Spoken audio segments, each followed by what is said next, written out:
특별하게 환영해 주셔서 감사합니다. 어떤 청년이 있었는데 요즘 취업하기가 굉장히 어렵잖아요. 그런데 취업을 하기 위해서 이 청년이 너무나도 열심히 수고하고 노력을 했습니다. 잘 안 되는 거예요.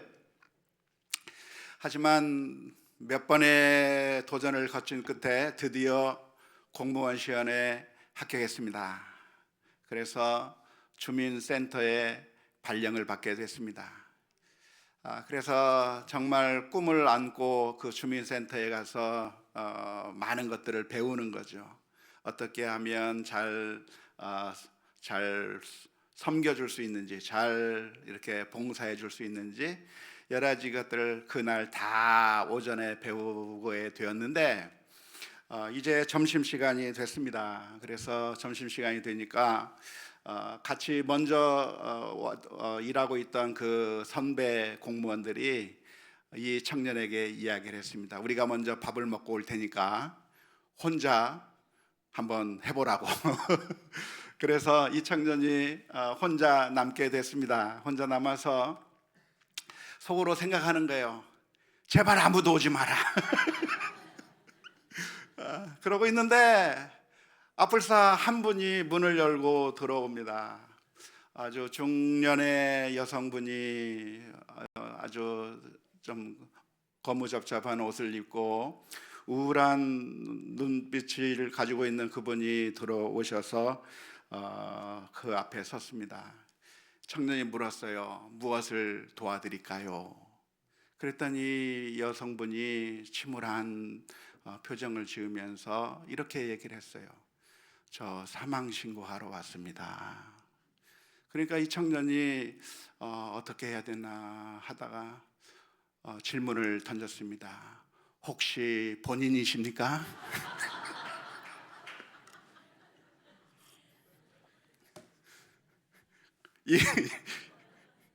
이 질문을 들은 이 여자분이 당황스러웠습니다. 그래서 이 사람에게 물었어요. 꼭 본인이 와야 됩니까?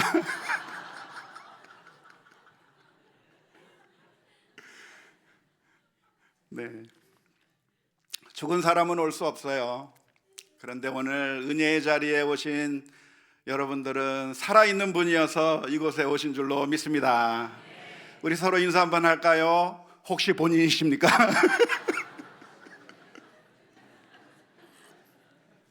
은혜 많이 받읍시다. 은혜 많이 받읍시다. 인사합시다. 예. 저 멀리 전주에서 왔는데요. 촌 사람입니다. 그래서 여러분들의 도움이 필요합니다. 잘 못해도 아멘을 크게 해주셔야 돼요. 그래야 제가 힘을 얻고서 더 메시지를 잘 전할 수 있을 것 같습니다. 그래서 많이 도와주시기 바랍니다. 오늘은 우리가 너무나도 잘 아는 이야기를 함께 묵상하면서 오늘 하나님께서 우리들에게 들려주실 그 메시지가 무엇인지 한번 생각해 보려고 합니다. 하나님의 은혜를 나누고 싶습니다. 어느 날 행복하게 살고 있던 이 아브라함에게 하나님께서는 청천벽력과 같은 말씀을 하셨습니다. 내 사랑하는 독자 내 아들 이삭을 내게 번제로 바치라고 말씀하신 것이죠. 번제로 바쳐라, 죽이라는 얘기입니다. 사랑하는 아들 100세에 낳아서 눈에 넣어도 아프지 않은 이 아들, 아무리 힘든 일이 있어도 이 아이만 보면 행복한 그 아들을 어느 날 하나님께서 말씀하시는 거죠. 내 아들을 내게 바쳐라, 죽여서 불로 태워서 바치라고 말씀하신 겁니다. 이 말씀을 만일 우리들에게 하셨다고 한다면 우리 가운데 그 누가 순종할 수 있겠습니까? 저도 못할 것 같아요. 우리 딸을 바치라고 한다고 하면, 죽여서 하나님께 바치라고 한다면 저도 순종하기가 어려울 것 같아요. 그런데 놀라운 것은 무엇인가? 이 아브라함은 하나님께서 말씀해 주실 때 놀랍게도 순종했습니다. 놀랍게도 순종했는데 도무지 이해할 수도 없고 도무지 어떻게 된 일인지 알 수도 없는 이 엄청난 무서운 이 명령을 아브라함은 하나님 앞에 나아가서 순종한 것이죠. 어떻게 이것이 가능했을까요? 히브리서 11장 17절에서 19절의 말씀은 이렇게 표현하고 있습니다.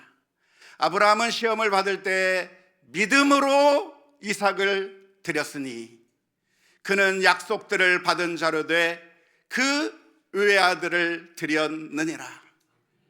그에게 이미 말씀하시기를 내 자손이라 칭할 자는 이삭으로 말미암으리라 하셨으니 그가 하나님이 능히 이삭을 죽은 자 가운데서 다시 살리실 줄로 생각한지라. 비유컨대 그를 죽은 자 가운데서 도로 받은 것이니라. 아브라함이 생각했다는 거예요. 하나님께서 예전에 말씀해 주시지 않았던가? 하나님께서 말씀하시기를 내 아들 내 독자 이삭을 통해서 수많은 민족을 만들어 주시겠고 복을 내게 부어 주시겠다고 그렇게 약속해 주셨는데, 하나님께서 내 몸에서 난 그 아들을 통해서 엄청난 축복을 해 주시겠다고 약속해 주셨는데, 그 약속을 해 주신 하나님이 어떠한 하나님이신가?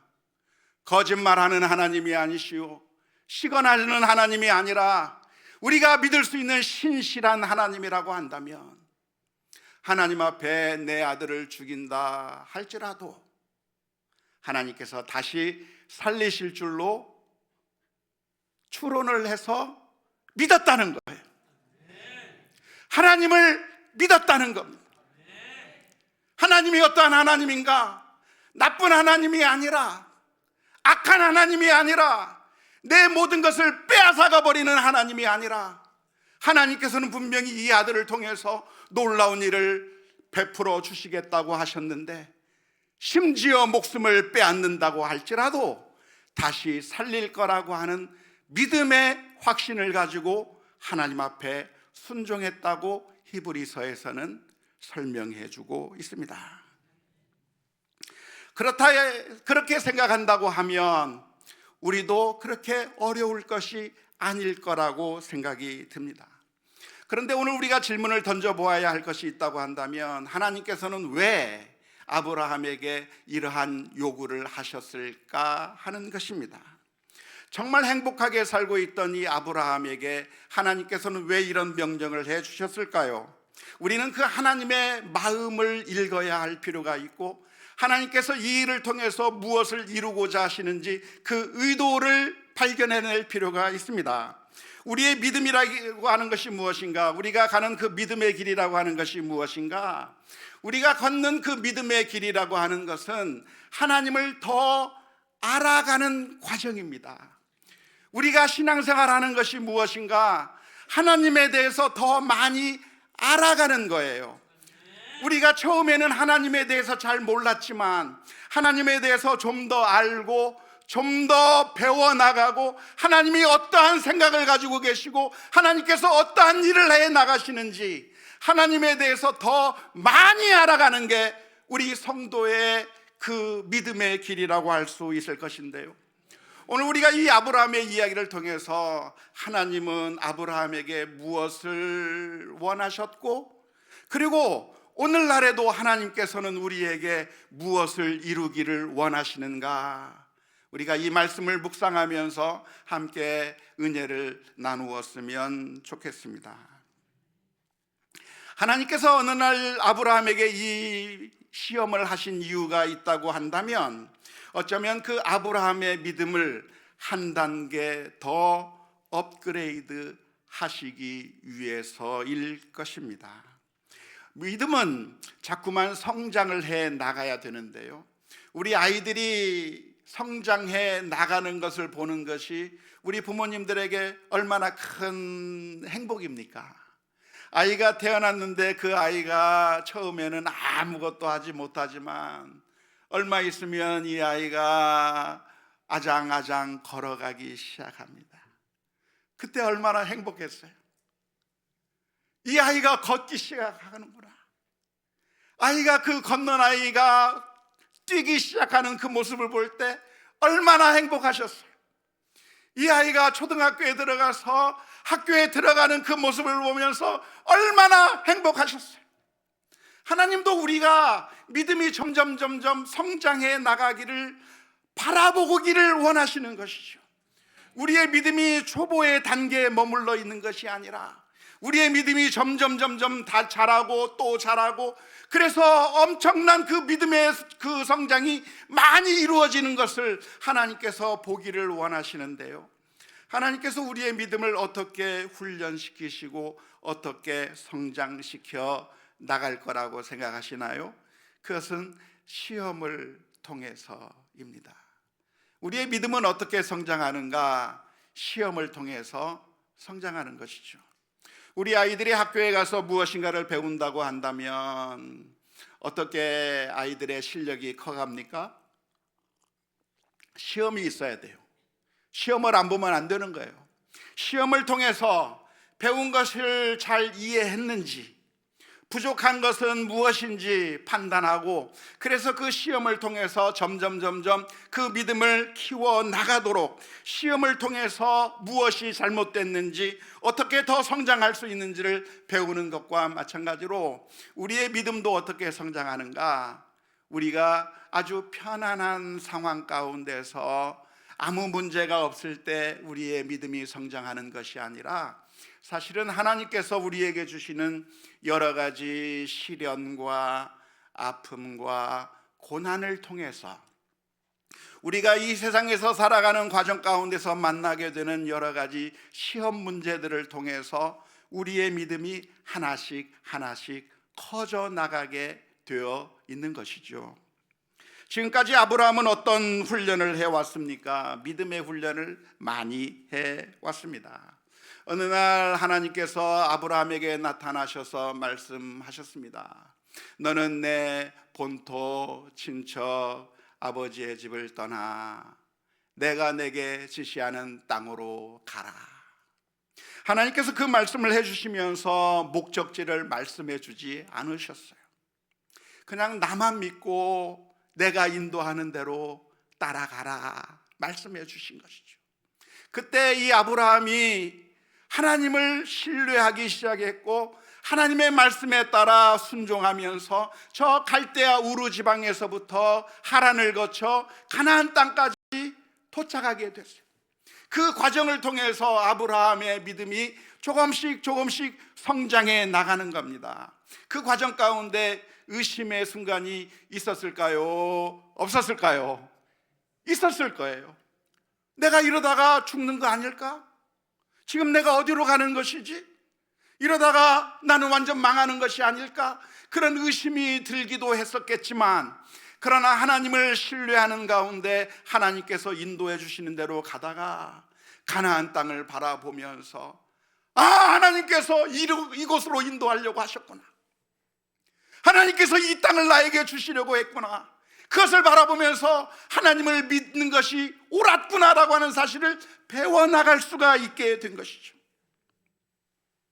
또한 삶의 여러 가지 단계마다 하나님께서 아브라함을 훈련시키시고 그때마다 하나님을 더 신뢰하게 만들었습니다.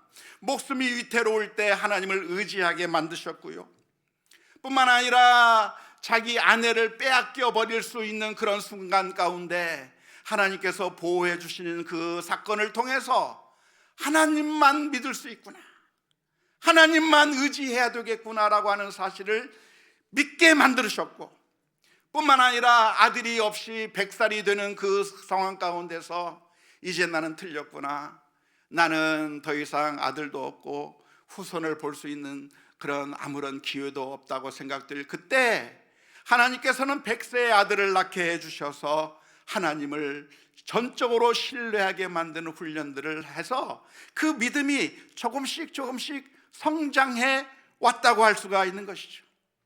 그런 아브라함을 향해서 오늘 하나님께서는 다시 한번 시험하고 계시는 겁니다. 제일 어려운 시험을 내고 계세요. 지금까지 했던 시험보다도 가장 어려운 시험. 무슨 시험이에요? 내 아들을 내게 번제로 바쳐라. 하지만 이 시험 문제가 어려웠지만 아브라함은 이 시험 문제를 받아보고 이것을 고민하지 않았습니다. 어려운 문제처럼 보였지만 사실 이것이 어려운 문제가 아니라 지금까지 훈련해오고 지금까지 배우고 지금까지 하나님을 신뢰해 왔던 것을 생각해 본다고 한다면 사실 이 문제는 어려운 문제가 아니라 사실 기본형 문제예요. 간단한 문제예요. 우리가 문제를 풀려고 하면 어떻게 풀어야 됩니까? 아주 복잡한 상황을 만나게 되면 그 복잡한 문제를 기본형 문제로 바꾸어서 생각해 봐야 돼요. 그러면 문제가 하나씩 풀려요. 또 뿐만 아니라 우리의 실력은 어떻게 커갑니까? 기본형 문제를 배웠으면 응용 문제를 풀어내야 돼요. 기본형 문제를 배웠으면 적용 문제를 풀어나가야 되는 거죠. 학교에서 덧셈, 뺄셈, 곱셈, 나눗셈을 배웁니다. 그런데 그것을 잘 배웠는지를 확인하려면 무슨 문제를 풀어야 되죠? 응용 문제를 풀어야 되는 거예요. 6 나누기 3은 몇이죠? 산수를 잘하시네요. 그런 산수 문제를 배웠다고 한다면 이제는 그 산수 문제를 어떻게 우리의 실생활에서 적용할 수 있습니까? 아이들에게 사탕을 6개 주면서 이 6개의 사탕을 너희 세 형제 자매가 나눠 먹어야 된다라고 하면 몇 개씩 먹어야 되죠? 2개씩 먹어야 되는 거예요. 6 나누기 3은 2니까. 그래야 산수를 배웠다고 할 수 있어요. 6개 줬는데 나 3개 먹을래, 4개 먹을래 하면 돼요, 안 돼요? 크게 대답해요. 돼요, 안 돼요? 안 돼요.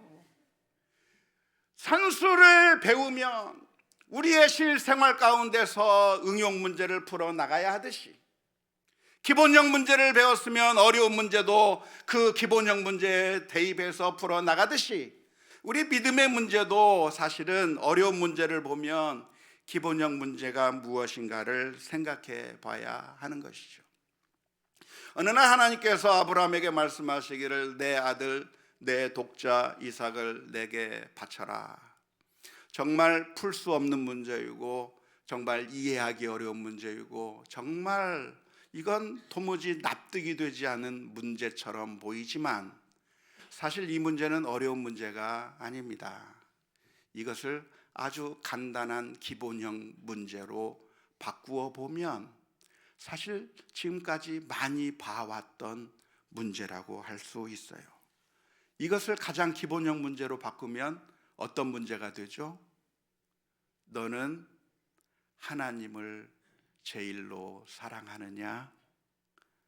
하나님보다 더 소중하게 여기는 것이 있느냐의 문제입니다. 하나님께서 아브라함에게 물으셨어요. 너는 하나님을 제일 사랑하느냐? 아니면 내 아들이 너의 우상이냐? 하나님이 너의 하나님이냐? 내 아들이 너의 하나님이냐를 물으신 것이고, 지금까지 믿음의 훈련을 많이 해왔던 이 아브라함은 지금까지 살아오면서 하나님이 나의 하나님이라고 하는 사실을 생생하게 배웠던 아브라함은 이 문제가 어려웠던 것이 아니라 주님 그렇습니다. 제가 주님만을 사랑합니다. 제가 주님을 제일 사랑합니다 라고 하는 그런 믿음의 고백을 한 줄로 믿습니다. 아브라함은 이때 깨달았을 것 같아요. 아브라함에게 있어서 하나님은 어떤 하나님입니까? 아무런 소망도 없이 살던 자신을 불러주신 그 하나님, 위기 가운데 있던 우리 가정을 지켜주신 그 하나님, 100세가 되어서 더 이상 소망이 없던 나에게 아들을 안게 해주신 그 하나님, 하나님이 나의 진짜 하나님이라고 하는 사실을 지금까지 너무나도 생생하게 경험해 왔기 때문에 아브라함은 이 순간에 하나님께서 질문을 던질 때, 이 질문이 내가 나를 사랑하느냐라고 하는 그 질문인 것을 깨닫고 고백하는 겁니다. 주님, 그렇습니다. 내가 하나님을 제일 사랑합니다. 아들보다도 주님을 더 사랑합니다. 그런 믿음의 고백을 아브라함이 한 거예요. 신비한 음성으로 들려주신 그 아브라함에게 나타났던 그 하나님을 생각하면서 지금 내가 지금까지 만나고 알고 경험해왔던 그 하나님이 어떤 하나님인가? 하나님은 나를 사랑하시는 하나님이고 그 하나님만이 내가 진정으로 믿고 의지할 하나님이라고 하는 사실을 깨달았기 때문에 오늘 이 순간에 하나님께서 평상시와는 다른 질문, 가장 어려운 질문으로 너 내 아들도 내게 바칠 수 있느냐라고 물었을 때 이 아브라함은 지체하지 않았습니다. 하나님께서 하신 그 말씀을 듣고 바로 그 다음 날 일어났습니다. 아이를 데리고 모리아 산으로 갔습니다. 그리고 그 아브라함이 그 자식을 향해서 칼을 빼어들어서 조금도 머뭇거림이 없이, 조금도 주저함이 없이 하나님만을 사랑합니다라고 하는 그 믿음의 고백을 실제적으로 보여주는 행동을 보여주었던 것이죠. 근데 그 순간에 하나님께서 아브라함을 말리셨어요. 그냥 죽이게 했어요? 말렸어요? 말렸어요. 천사를 통해서 하나님께서 말씀하셨습니다. 부르셨습니다. 아브라함아, 아브라함아. 왜 두 번 불렀죠? 급해서? 죽이면 안 되니까? 그렇게 생각할 수도 있어요. 그런데 히브리어라고 하는 언어는 어떤 언어인가? 히브리 사람들의 언어적 특징은 무엇인가? 히브리 사람들에게 그 언어에는 최상급이라고 하는 게 없어요. 영어나 우리나라 말에는 최상급 표현이 있지만 히브리 표현에는 최상급 표현이 없기 때문에 무엇인가 가장 좋다거나 무엇인가 강조하기 위해서는 언제나 두 번 반복하면서 말을 하게 되어 있습니다. 그러니까 이 하나님께서 아브라함을 부르실 때 아브라함아, 아브라함아 부르시는 것은 애정을 담아서, 사랑을 담아서 아브라함을 부르시는 거예요.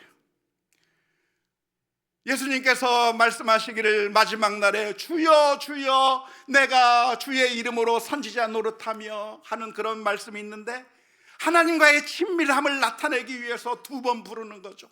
주여 주여 두 번 부르는 거죠. 그렇게 이 하나님께서 이 아브라함을 보시면서 사랑의 음성으로 아브라함을 불러주시는 거예요. 아브라함아, 아브라함아. 오늘 집에 가서 한번 불러보세요. 여보, 여보. 우리 옆에 사람한테 한번 불러보세요. 집사님, 집사님. 우리 목사님 보면 목사님, 목사님. 사랑을 담아서 아브라함을 불러주셨습니다. 그리고 하나님께서 말씀하시기를 그 아이에게 내 손을 대지 마라. 아니, 죽이라고 해놓고 왜 손을 대지 말라고 하는 그 이유가 무엇입니까? 왜 죽이지 말라고 하시는 것이죠? 그것은 하나님께서 아브라함에게 하셨던 이 말씀이 오랜만에 사람 고기 먹고 싶어서가 아니었기 때문이에요.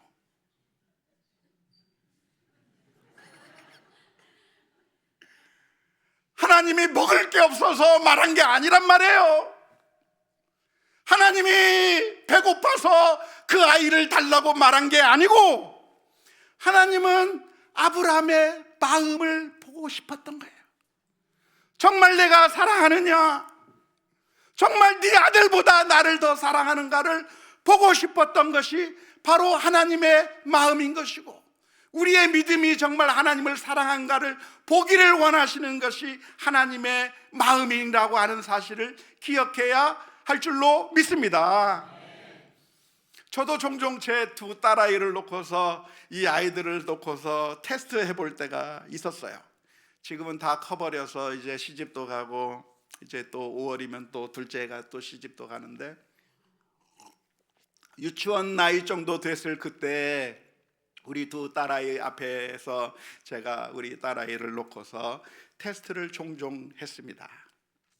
아이들이 무엇인가 맛있는 과자를 먹고 있으면 제가 물끄러미 바라보고 있다가 다가가서, 얘야, 그거 참 맛있게 생겼는데 아빠 좀 주면 안 되니? 그러면 우리 딸이 뭐라고 하냐면, 아빠 돈 있으니까 가서 사 먹어요.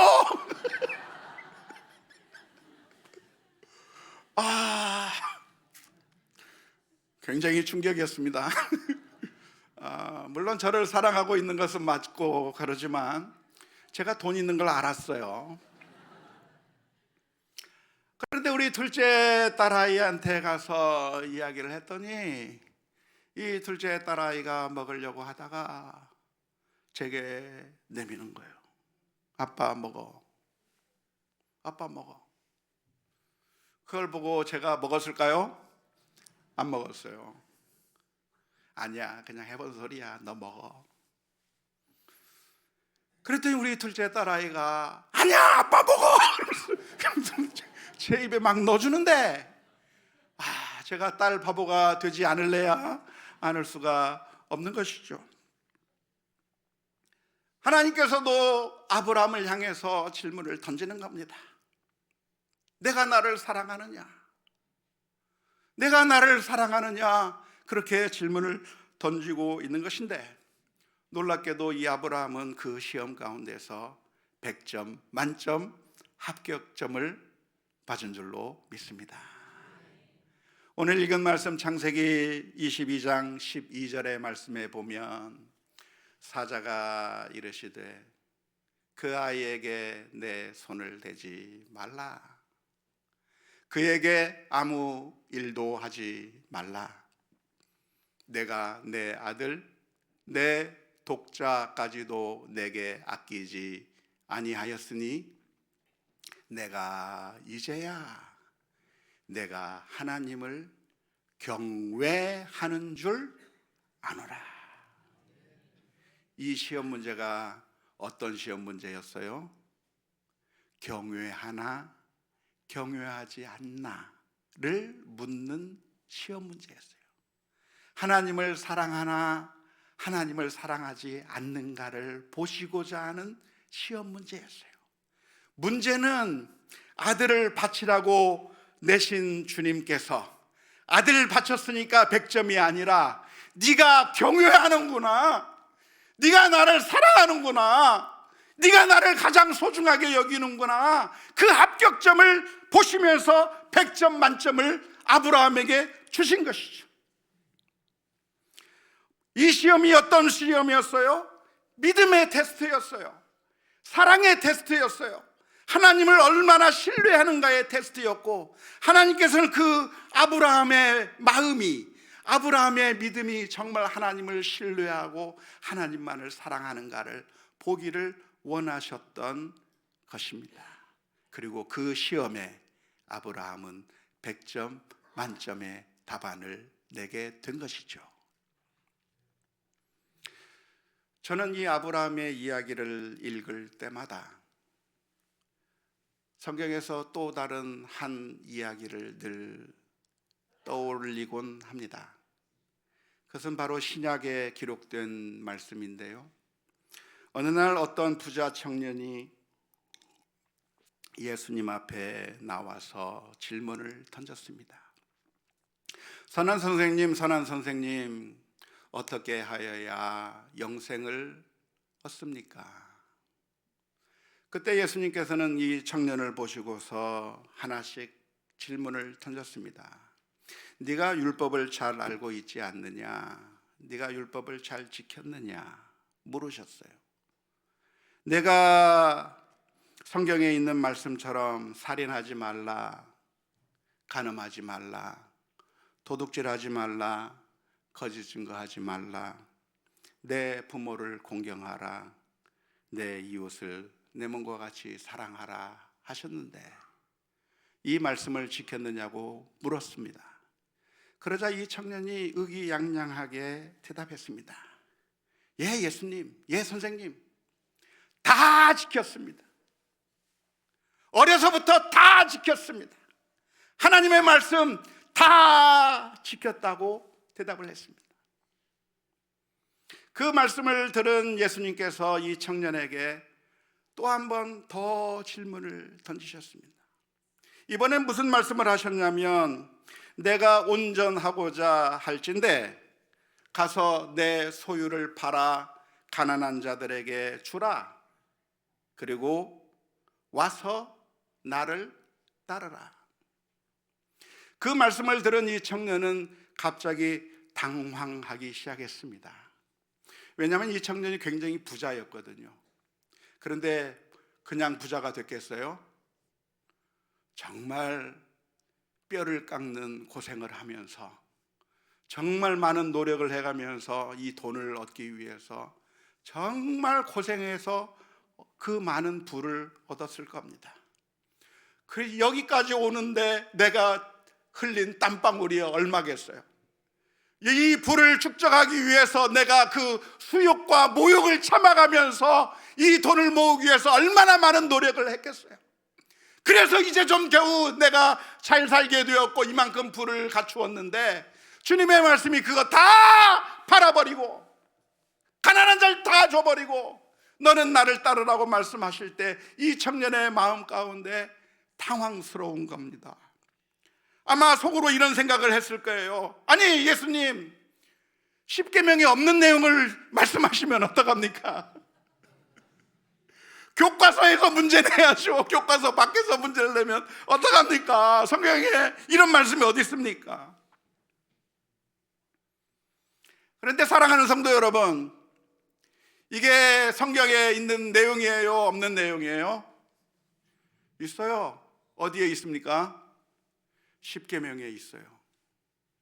십계명의 제1계명에 너는 나 외에는 다른 신들을 내게 있게 하지 말지니라. 우리 주님께서 이 청년을 향해서 질문을 던지는 겁니다. 너의 하나님이 하나님이냐 돈이냐? 네가 가지고 있는 재물이 너의 하나님이냐? 너는 너의 하나님을 진짜로 섬기고 있느냐?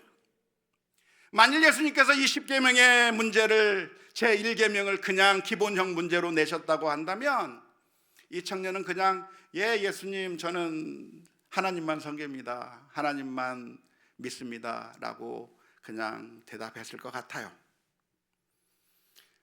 하지만 예수님께서 그 문제를 응용 문제로 만들어서 질문을 던지신 거예요. 하나님이 너의 하나님이냐, 돈이 너의 하나님이냐를 물으신 것이죠. 안타깝게도 이 청년은 그 질문에 하나님을 믿는다고 이야기했지만 사실은 돈을 더 의지하고 재물을 더 섬기고 있는 이 청년의 민낯이 그대로 나타나게 된 것이죠. 참된 믿음이 무엇일까요? 우리의 믿음이 무엇일까요?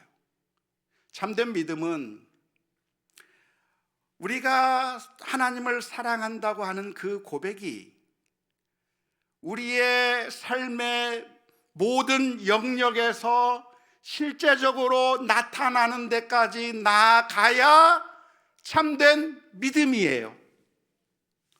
하나님을 믿는다고 하는 것이 입술의 고백만이 아니라 내 가정에서, 내 직장에서, 우리의 사람들과의 관계 속에서, 우리의 모든 영역에서 하나님을 사랑한다고 하는 그 고백들이 실제적으로 증명되어 나타나야 그것이 진짜 믿음인 거예요. 나는 하나님을 사랑한다고 말하면서 사실은 재물을 움켜쥐고 있는 그 사람이 진짜 믿음의 사람이라 말할 수 없는 것이고, 정말 나를 사랑하냐고 하는 그 질문에 아들마저도 주님 앞에 데리고 나와서 아들이 아니라 하나님만 사랑합니다라고 고백할 수 있는 것이 참된 믿음이라고 하는 것을 기억할 수 있기를 주님의 이름으로 축원합니다. 예전에 제가 미국에서 공부하고 있을 때였는데요,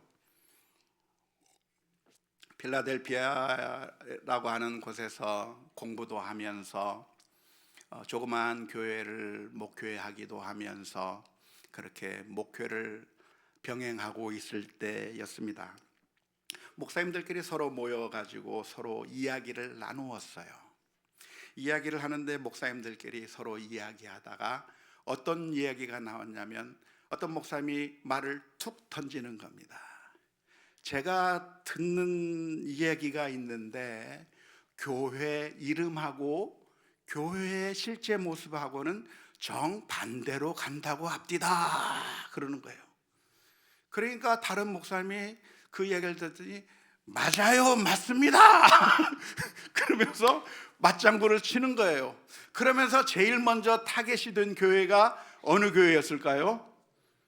제가 심우하고 있던 필라델피아 사랑의 교회가 타겟이 됐습니다. 사랑의 교회에 가면 사랑이 없다더라. 맞아요, 맞아요. 연합교회는 제각각이래더라. 맞아요, 맞아요. 소망교회는 완전히 절망적이래더라. 기쁨의 교회 가면 맨날 슬프고 절망적이라더라. 그러니까 막 맞아요, 맞아요 하면서 목사님들이 얼마나 재밌게 놀았는지 모릅니다. 그러고 놀아요. 그런데 그런 이야기를 하고 있는 가운데 어떤 목사님이 이런 얘기를 했습니다. 사랑의 교회에 사랑이 없는 것은 뭐 그런 대로 봐줄만 한데, 그럼 영생교회는 어떻게 됩니까? 그랬더니 영생교회 목사님이 얼굴이 울거락불거락 하면서 아니 그러면 안 되지, 그러면 안 되지 하면서 재밌게 놀았어요. 그게 실제가 그렇다는 게 아니고 그냥 농담으로 이렇게 얘기를 하고 간 것이죠. 그런데 그날 밤이었어요. 그날 밤 잠자리에 누워서 오늘 하루 있었던 이야기들이 생각이 나는데, 이 말이 제 마음을 굉장히 괴롭게 하는 거예요. 무슨 말이냐면, 사랑의 교회에 사랑이 없는 것은 그런 대로 봐줄만 하다고 하는 말이 걸리는 거예요. 그게 봐줄 만한 일인가? 사랑의 교회에 사랑이 없으면 그건 봐줄 만한 일인가? 아닌 거예요. 우리가 하나님을 믿으면 사랑이 나와야 돼요. 우리가 하나님을 믿으면 용서가 나와야 돼요.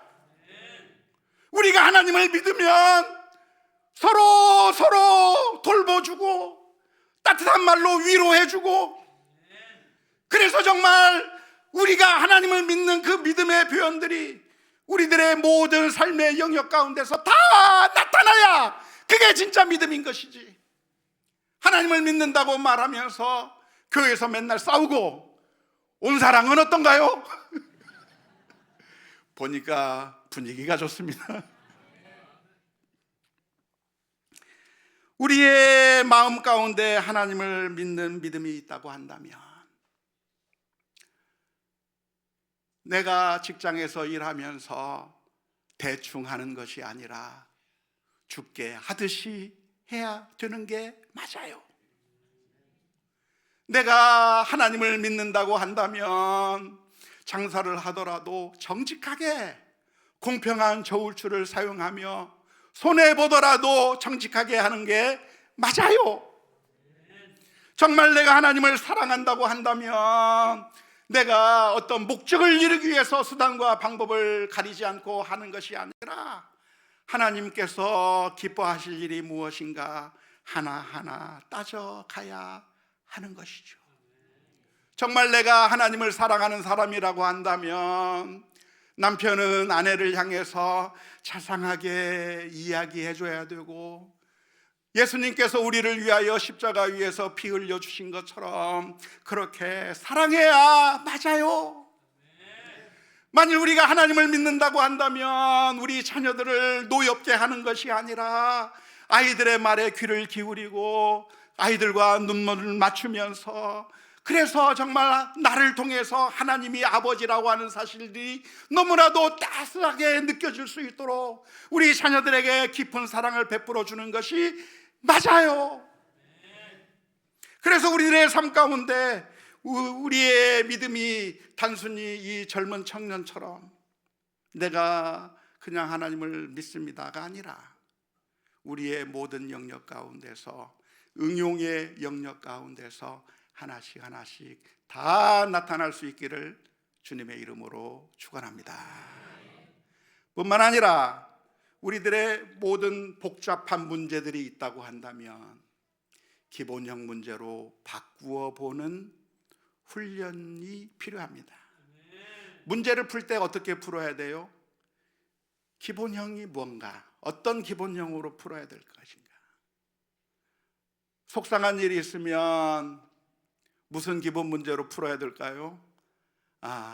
기도하라고 하는 뜻이구나, 인내하라고 하는 뜻이구나, 좀 더 사랑하라고 하는 뜻이구나, 좀 더 겸손하라고 하는 뜻이구나. 하나님께서 나에게 이런 어려운 문제를 주시는 것 같아도, 이것이 복잡해 보여도 사실은 그게 어려운 것이 아니라 기본 문제로 바꿔보면 아주 간단해요. 그래서 신앙의 처방전이라고 하는 것은 누구나 내릴 수 있어요. 아주 쉬워요.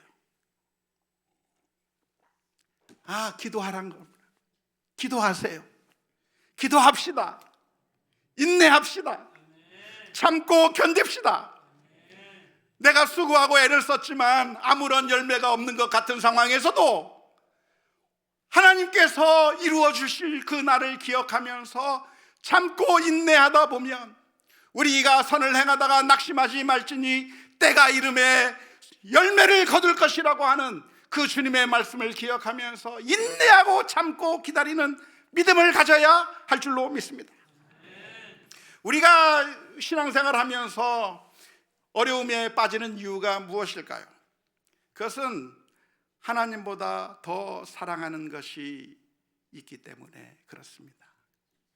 내가 주님을 사랑한다고 하면서도 사실은 자식이 더 소중하고, 내가 주님을 사랑한다고 말하면서도 나를 인정해주고 나에게 박수 쳐주는 것이 나의 우상이 되어버려 있고, 내가 하나님을 사랑한다고 말하면서도 사실은 자존심이 나의 우상이 되어 있는 경우가 얼마나 많은지 몰라요.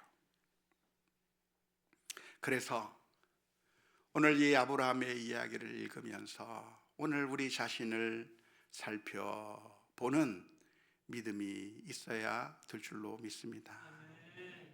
그 옛날 아브라함의 믿음을 훈련시키고 업그레이드 시키기 위해서 아들을 바치라고 시험 문제를 내셨던 우리 주님께서 오늘날 우리들을 향해서도 문제를 내시겠습니까? 내시지 않으시겠습니까? 내실 것 같아요. 왜? 우리를 사랑하시기 때문에, 우리의 믿음이 커가는 것을 보기 원하시기 때문에 오늘날 우리 하나님께서도 우리를 향해서 테스트를 하실 겁니다. 주님께서 그 옛날 아브라함에게 하셨던 것처럼 오늘 우리에게 가장 소중한 것을 물으실 수도 있어요. 너 자존심 내게 바칠 수 있겠느냐? 너는 그거 포기할 수 있겠느냐? 우리 주님께서 물어보고 계실 텐데, 그때 원하기는 우리 모두의 대답이 주님, 내가 주님을 사랑합니다. 이것들보다, 그 어떤 것보다 주님을 더 사랑합니다 라고 하는 믿음의 고백이 나와야 될 줄로 믿습니다. 부자 청년처럼 주님을 사랑한다고 말했지만, 주님을 섬긴다고 말했지만, 사실은 내가 더 소중하게 여기는 것 때문에 그것을 붙들기 위해서 하나님을 손 놓아버리는 어리석은 선택이 아니라, 오늘 하나님께서 우리를 향해서 물으시는 그 물으심에, 주님, 제가 그 어떤 것보다 주님을 더 사랑합니다 고백해야 할 줄로 믿습니다. 그런데 사랑하는 성도 여러분, 알고 계십니까? 우리를 향해서 너 네 아들보다 나를 더 사랑하느냐, 네 자존심보다 나를 더 사랑하느냐고 우리 주님께서 물으시는 그 주님께서 사실은 우리를 위해 먼저 가장 소중한 것을 포기하셨다고 하는 것을 알고 계십니까? 하나밖에 없는 아들 예수 그리스도를 우리 위해서 내어주셨어요. 하나님이 세상을 이처럼 사랑하사 우리가 영원히 멸망받을 수밖에 없는, 영원한 죄에 빠져서 죽을 수밖에 없는 우리를 건져내시기 위해서, 우리를 그냥 내버려 두면 영원한 멸망에 처할 수밖에 없는 사람들이기에 우리를 살리시기 위해서 하나님께서는 하나밖에 없는 아들 예수 그리스도를 포기하셨어요. 주님께서 우리를 향해서 먼저 그 아들을 잡으셨어요. 십자가 위에서 나의 하나님 어찌하여 나를 버리시나이까 울부짖을 때 그 울부짖음을 외면해 버리시고 우리를 구원해 주신 분이 바로 우리 아버지 하나님이라고 하는 사실을 믿으시기를 바랍니다. 오래전에 나온 영화인데요, 2002년에 나왔던 영화 존 큐라고 하는 영화가 있습니다. 혹시 보셨나요? 안 보셨으면 나중에 한번 보시기 바랍니다. 존 큐라고 하는 영화는 이 주인공에게 아들이 하나 있었는데요, 야구를 하다가 아이가 쓰러졌습니다. 긴급하게 병원에 데리고 갔더니 병원에서 진단하기를 뭐라고 진단하냐면 아이의 심장에 문제가 있다고 했습니다. 어떻게 하면 좋습니까? 아이가 얼마나 살 수 있습니까? 심장 이식을 하지 않으면 며칠 안에 죽을 수밖에 없다고 하는 이야기를 했습니다. 그러니까 부모는 너무나도 충격을 받고 그럼 심장 이식이라도 해주세요 라고 얘기를 했지만, 이 사람이 가지고 있는 의료보험으로는 심장 이식을 할 수 있는 길이 없는 겁니다. 보장이 안 되는 겁니다. 그래서 현찰을 가지고 와야만 심장 이식을 받을 수 있는 리스트에 올려줄 수 있고, 75,000달러, 그러니까 우리 돈으로 하면 한 1억 원을 갖다가 현찰로 내야 심장 이식을 받을 수 있는 대기자 명단에 올려놓을 수 있고, 심장 이식을 하려면 총 25만 달러, 약 3, 4억 원의 돈이 들어가야 이 아이를 고쳐줄 수 있다고 하는 겁니다. 하지만 이 사람은 가난한 사람이어서 그것을 감당할 능력이 없는 겁니다. 병원에서 전화가 왔습니다. 아이를 그냥 퇴원시켜야 됩니다. 돈을 안 가져오시면 수술도 못하고 퇴원시켜야 됩니다. 할 때 이 아이의 엄마가 남편을 향해서 울부짖습니다. 좀 뭔가 좀 해봐. 그래서 이 주인공이 어떻게 한 줄 아세요? 주인공이 권총을 가지고 병원을 찾아간 겁니다. 병원에 있는 사람들을 다 인질로 잡아놓고 인질극을 벌이는 거죠. 내 아이의 이름을 심장 이식 받을 수 있는 리스트에 올려놓으라고 할 수 없이 그렇게 올려놨습니다. 그래서 심장 이식 수술을 받을 수 있을까요? 리스트에 올려놓는다고 받을 수 있는 게 아니고 맞는 심장이 나와야 이식을 받잖아요. 맞는 이 심장이 없어요. 그래서 이제 이 아이는 숨이 넘어가는 그 순간에 존 큐 이 주인공이 의사를 향해서 이야기를 한 거예요. 뭐라고 얘기했느냐? 내 심장을 꺼내서 내 아들에게 줘라. 내가 죽을 테니까 내 심장을 꺼내서 내 아들을 살려달라. 그런데 이 영화는 해피엔딩으로 끝나요. 나중에 긴급한 순간에 심장을 구해서 결국 그 사람은 살고 심장 이식 받는다는 얘기인데, 사랑하는 성도 여러분, 바로 우리 주님께서 우리를 위해서 하신 것이 바로 그것이에요. 아들을 위해서 자신의 심장을 내어놓으려고 했던 그 아빠의 마음처럼 하나님께서는 저와 여러분들 한 사람 한 사람을 다 사랑하셨습니다. 나 같은 사람? 아니요. 바로 나 같은 사람. 지금 우리 한 사람 한 사람을 하나님께서 사랑해 주셔서, 그래서 우리를 구원하시기 위하여 하나밖에 없는 그 아들을 십자가에 내어주시기까지 사랑하신 그 주님께서 오늘 저와 여러분들을 향해서 물으시는 겁니다. 김 집사, 내가 나를 사랑하느냐? 이것보다, 내 명예보다, 내 자존심보다, 우리의 신앙의 삶 가운데서 우리가 시험 들 일이 없어요. 그 어느 것도 소중할 게 없어요. 하나님을 온전히 사랑하면서 믿음의 고백이 우리들의 삶 가운데서 날마다 날마다 넘쳐날 수 있기를 주님의 이름으로 축원합니다. 우리 함께 같이 찬양 한번 부르실까요? 나 무엇과도 주님을 바꾸지 않으리. 우리 함께 같이 찬양하십시다.